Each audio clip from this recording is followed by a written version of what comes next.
আজকালকের বাবা মা বোঝে না যে একটা ছেলেরে কোন কাজে লাগালে সেই ছেলে লাইফে গ্রো করতে পারবে। আমাদের বাবা মারা জাস্ট একটা জিনিসই বোঝে ছোটো থেকে, যে লেখাপড়া করলেই আমার ছেলে ভালো কিছু করতে পারবে, লেখাপড়া কইরা এমন একটা পর্যায়ে নিয়ে যাবে, ভালো একটা চাকরি পাবে, এটাই তাদের একমাত্র আশা। কিন্তু আমাদের বাবা মা এটাই বোঝে না যে এই যে আমি এত কষ্ট কইরা আমার ছেলেরে পড়াশোনা করাইতেছি, আমাদের বাবা মা কিন্তু মাথার ঘাম পায়ে ফেলা সেই পরিশ্রমের টাকা দিয়ে কিন্তু আমাদেরকে পড়াশোনা করায়, মানে কতটা পরিশ্রম করে শুধুমাত্র পড়াশোনা করানোর লাগে।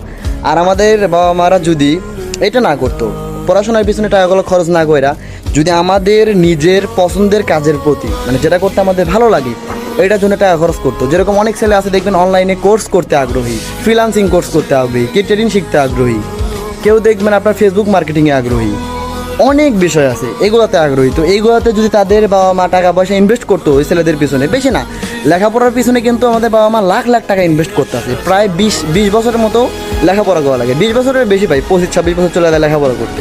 আর এই লেখাপড়া করতে গিয়ে আমাদের বাবা মা কিন্তু ছোটো থেকে 26 বছর পর্যন্ত খেয়ে লেখাপড়ার পিছনে আমাদেরকে খরচই করে, আমাদের পিছনে সব কিছু করতেছে।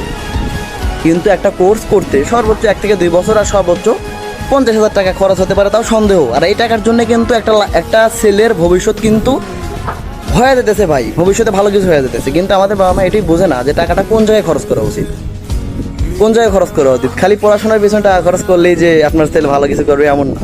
আপনার ছেলের সুযোগ দেন, দিয়ে দেখেন না কেন আপনি পড়াশোনার পিছনে যত লাখ টাকা খরচ করছেন তার ভিতরে থেকে শুধু 2% টাকা খরচ করেন অনলাইন কোর্সের পিছনে। এই ছেলের একটু সময় দেন, দেখেন ভবিষ্যতে কি করতে পারে। এইগুলা আজকালকের বাবা মা বোঝে না।